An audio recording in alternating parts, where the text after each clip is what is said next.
So this guy, here's Ebony K Williams. Hold on, let's go to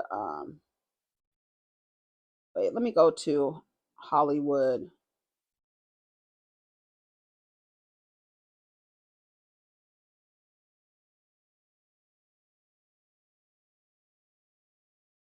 Who is hating on Coach? There ain't nobody hating on Coach. Ain't nobody hating on Coach. That's so crazy. Nobody's hating on Coach. They got the best leather. At least it's leather. Y'all running around with Louis Vuitton bags and they're not even leather, girl. That's plastic. The fuck it is. It's straight up plastic. Shout out to the Bravo Shade Room. It says Ashley performs her alleged new single, Healing and Thriving. Listen to this shit.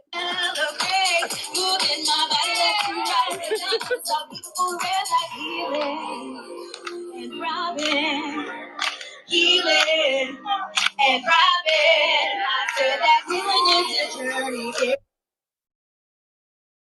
I'm feeling myself now. No one can stop me now. I'm in a place I can finally celebrate. Moving my body left and right. Not to stop people red like healing and thriving.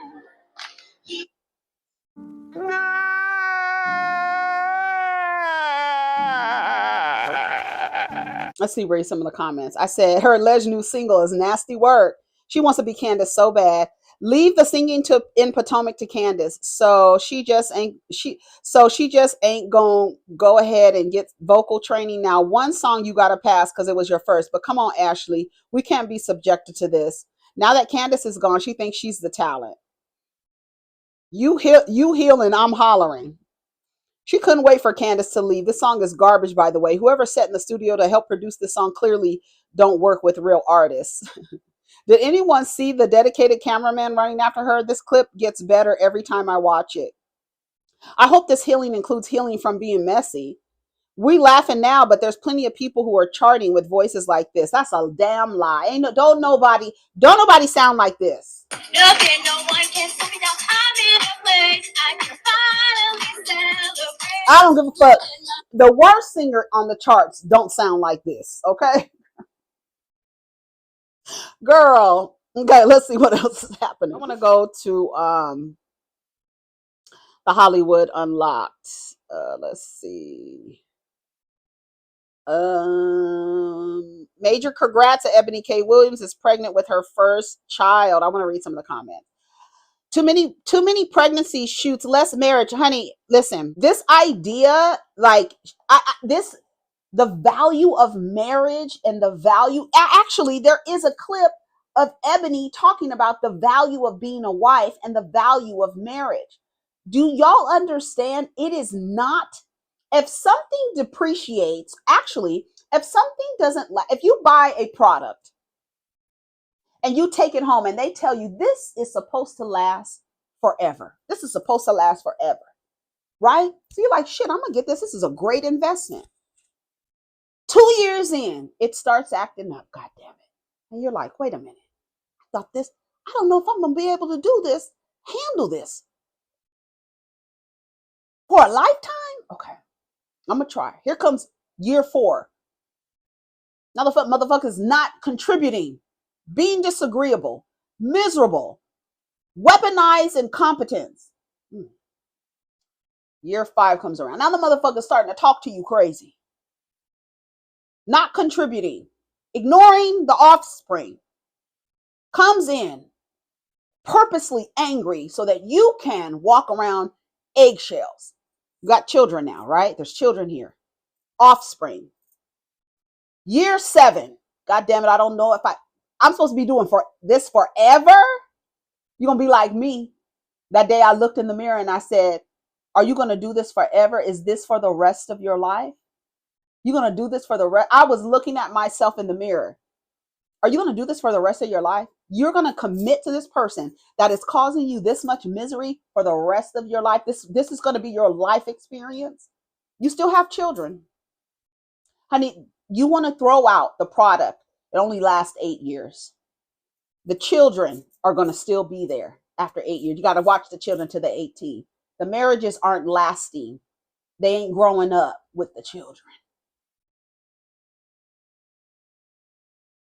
So the value, this false value, it's the same value as a goddamn CZ.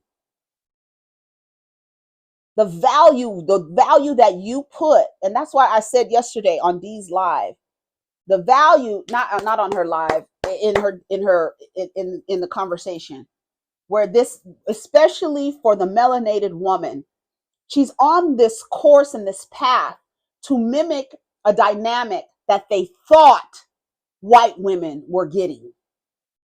And the white women are coming out and saying, girl, it's not what you think. I'm damn near in poverty. When I left my husband, I was on that stay-at-home mom shit. I was on that traditional nuclear shit. And I have an autoimmune issue now. My hair is falling out. I have dis-ease in my body from partnering and cohabitating with this defective entity. The kids will grow up before your marriage does. I guarantee you that. It is not as valuable as you think it is. The value that you put over legally binding yourself to a human being over having a child is the wildest shit to me. Your ability to create a human, you don't put as much value on that as you do legally attaching yourself to a fickle ass human being. That is psychotic to me. So many women, it's not enough weddings. Girl, the weddings, we have enough weddings. It's the divorces that we need to count, boo.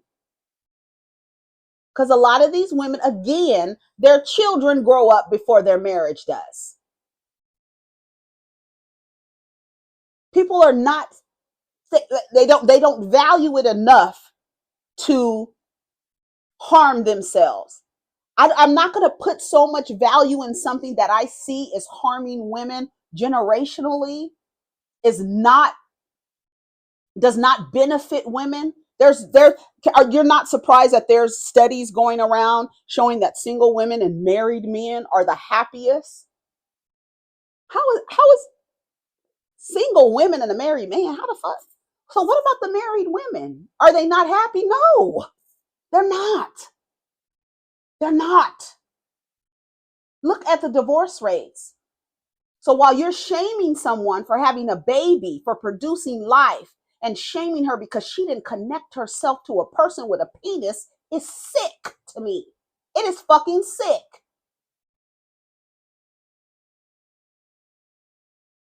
Congratulations to Ebony K Williams. She had to unlearn that shit too. I can't wait to hear her say, hey, listen, I wanted a baby and I thought that I had to get married in order to have a baby. So what I was desiring effectively was the baby, not the marriage. And goddamn it, I live in a time where I don't need no motherfucking man to have a baby. And I'm a goddamn lawyer and I do whatever, book author and whatever. I can take care of this baby. And I have a community of women and friends and other men around me to help me village to raise my child. I don't need a singular person to be fighting over custody with. That's why Lala Kent went and had her baby the same way. Because I know this baby is going to be here and you're not going to be here. You're going to be here on an average of 8 years. This baby going to be here though. Because guess what? Y'all don't take them when you leave. When we send you packing, you don't take the babies. You don't even think about the babies. I thought about that the other day. How lucky. I'm thinking about my children's father and how wonderful it must be to not have to repeat himself 500 times to tell somebody to close their bathroom door or to take the trash out or to go walk the dog. How wonderful is it that you have children with your last name and you have done nothing to upbring them? How lucky are you to have people running around with your last name and you've done nothing to bring them up? Nothing. How wonderful is it that you can get up in the morning and not have to be worried about if your children caught the bus or if anybody's going to mess with them. You have no worries in the world, but you get to call these motherfuckers your children. Must be nice. Listen to Ebony K Williams talk about the value of being a wife. It's a very short clip. This is on, whose page was this? This was on Yanni's page. Okay, hold on. Here it goes. Value. So that means, okay, here we go. I am not willing, nor am I incentivized. Being a wife in and of itself has no intrinsic value. So that life in and of itself has no intrinsic value. So that means I am not willing, nor am I incentivized to give a lot in order to have those capacities. Right. But I think that's not common. I think most women, especially Black women, do desire nuclear family. I think they do desire it. Now, here's where it gets. Now, the only reason why melanated women desire nuclear families, because you've been told all your life that white men take care of white women. You've been told that all your life. And you think that these niggas are your counterparts. So therefore, they should treat you the way white men treat white women. Have you talked to white women? That I've been telling y'all that for years. Talk to the women of the group that you want to go to for those who are dating out.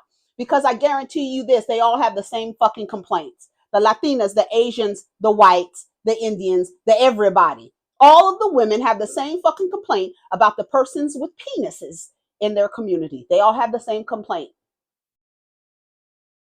But for some reason, they put so much value in being connected to these people. You think there's some value in that. And so Black women, they want what white women have. I want men to take care of me. I want my counterpart to take care of me. You don't know how these women are in these relationships being abused, financially abused, psychologically abused, but you want what they have. I remember this woman, older woman, a friend of mine's mother told me, when you look at another woman and you want her life, you better be mindful about wanting another woman's life, because you have no idea what she's going through. And she said there was this woman that she looked at and she was like, damn, I want her life. I want her life. She has this, this, and that. The woman ended up getting into a car accident with both her legs amputated. You be mindful of whose life you wish you want. That was the lesson that woman shared with me. When you're looking at another person and want their life, you be mindful. You don't know what the fuck they're going through. And while a collective of Black women want the lives or mimic the lives of white women and have these nuclear families, when the word nuclear is that for a reason. It's toxic. It's isolating. So when you see these white women on fucking TikTok with the, what do they call it? Housewife to poverty pipeline, where they put a grown ass fucking woman, put all her trust in a fickle ass man. And when he decided he didn't want the toy anymore to play with, he threw her ass out. Evander Kane, I want to talk about him on another video. The hockey player, I don't know if he plays for the Sharks anymore. He was being investigated for gambling. He's biracial. He looks biracial Black kid. She is accusing him. One, she accused him of betting and throwing hockey games, and now accusing him of assault.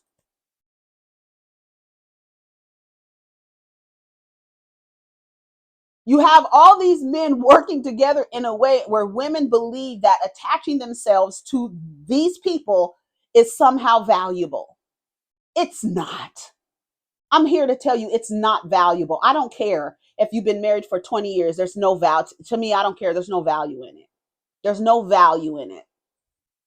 Not to me. It's not valuable to me, right? One man's treasure is another man's trash. From my perspective and way I see it, it looks like a landfill.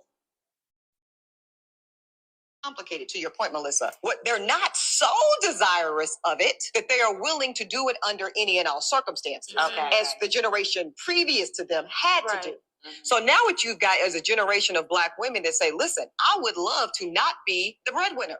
I would love to take my money that I make as a nurse, my money that I make as a school principal, my money that I might even make as an attorney, and put it in the kitty, put it towards something. Instead, though, what they're being forced to do, y'all, many of them, because we all know these women, they're being forced to put the family on their back. They're being forced to pay all the bills, do most of the child care, and turn a blind eye to you out here in these streets.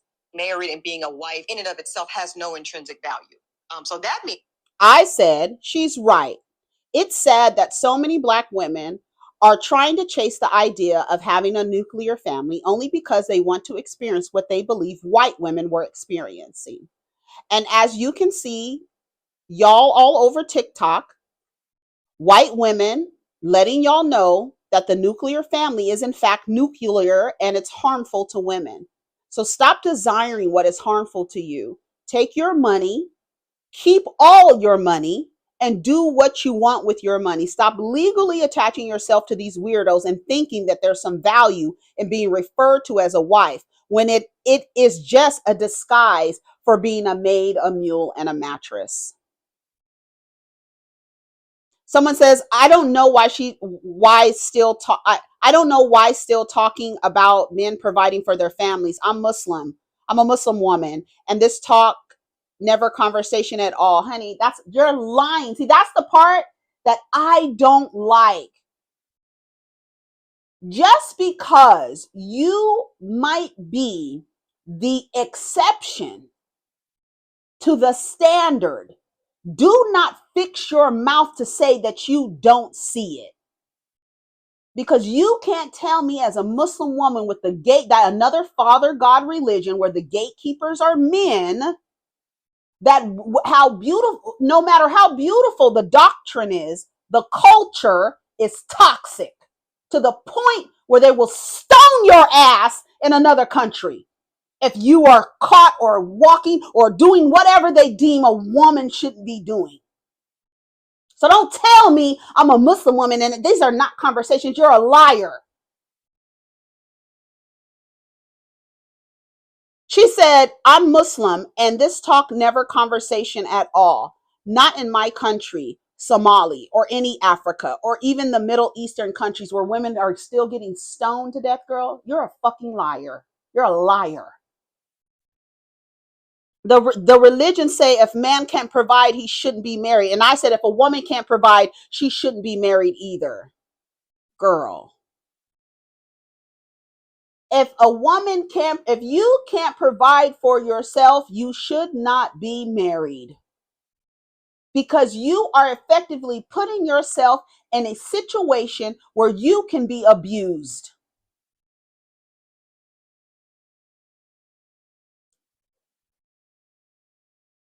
I have to edit that.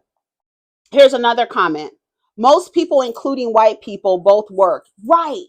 This fantastical, delusional idea that, here, girl, I'm tired of this shit. Here, I'm just going to play it for you. I don't have time to explain over and over and over and over and over again. Hold on a second, goddamn it. In former times, here, lived long enough to see all their children leave home. Even though marriages today are more likely to be interrupted by divorce than in former times, they are much less likely to be interrupted by death. So that about the same number of children spend their youth in single-parent households today as at the turn of the century, and fewer live with neither parent. The 1960s generation did not invent premarital and out-of-wedlock sex. Indeed, the straight-laced sexual morality of 19th century Anglo-American societies, partly revived in the 1950s, seems to have been a historical and cultural aberration. Anthropologist George Murdoch examined cultural rules concerning sexual behavior in 250 societies and found that only 3 shared our generalized sex taboo on sexual behavior of any type outside marriage. Hold on. In reforms and protections for women and youth. The juvenile court system is a good example. The first juvenile court was established in Illinois in 1899. By 1917, All but 3 states had adopted the institution. Despite its altruistic goal of treating young offenders more leniently and individually than hardened criminals, the juvenile court system created a new rationale and instrument for intervention into families. Behaviors that were not illegal, but that offended middle-class sensibilities, hanging out on street corners or at dance halls, gambling, engaging in sexual activity, resisting the authority of teachers or welfare workers, showing carelessness about the rights of others, even exhibiting lack of ambition to become something worthy, became evidence of delinquency. Youths could be consigned to institutions for these sins without Okay. in the past 2 decades, a process discussed in chapters 10 and 11. But the claim that rising welfare subsidies caused this is not upheld by the facts.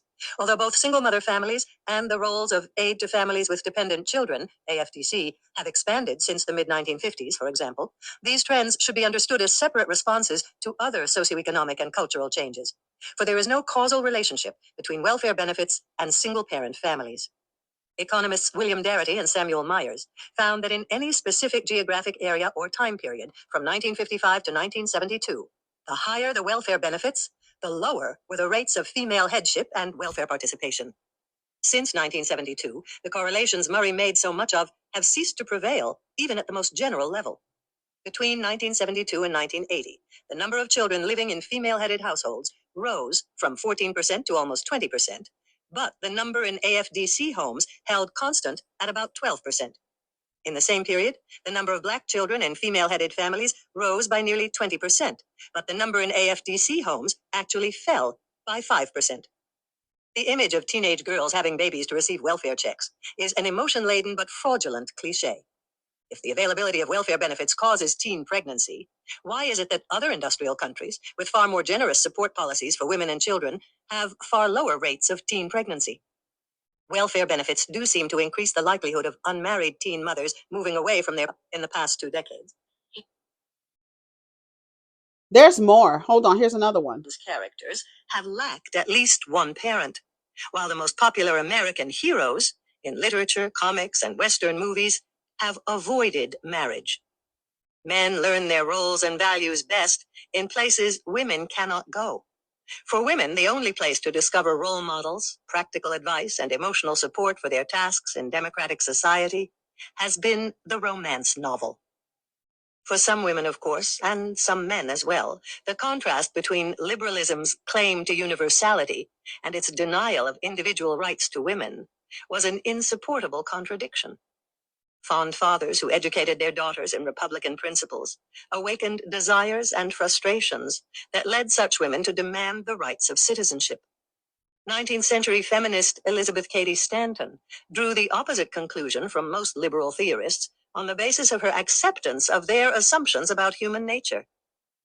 The isolation of every human soul and the necessity of self-dependence must give each individual the right to choose his own surroundings. The strongest reason for giving woman all the opportunities for the full development of her faculties, her forces of mind and body, is the solitude and personal responsibility of her own individual life. As an individual, she must rely on herself. The doctrine of republicanism provided little justification for forcing women, not children's characters, have lacked at least. That is the book called The Way We Never Were by Stephanie Coontz, Coontz. Go get that book. So whatever you thought another group of women was experiencing, and so somehow you feel like you deserve to have that experience too, was a lie, like every other fucking thing under this system of patriarchy. A upside down, backwards, contradictory lie. So while you out here shaming women for not being married and having a baby when your marriages aren't even lasting until your child turns 18, get the fuck out of here with that bullshit. Update your goddamn operating systems. If you want to have a baby, have a baby. If you want to have a self-love ceremony, have a self-love ceremony. Stop waiting for a person with a penis to give you the dreams you desire of having a celebration of you and having a child. Don't let a fucking man stop you from doing that. That's all I'm saying. Anyways, I gotta go. Take care of each other. Protect your energy. Let's get down in the comments. The Way We Never Were by Stephanie Coontz. She talks about television programming and how television programming has fucked up a lot of women and their ideas. Romance novels, another one. Fucked a lot of people up. I'm going to give you love and monogamy and romance so that any of these motherfuckers could have a chance with you and then call y'all gold diggers. Girl, I can't. I got to go. Take care of each other. Protect your energy. Let's get down in the comments. Peace.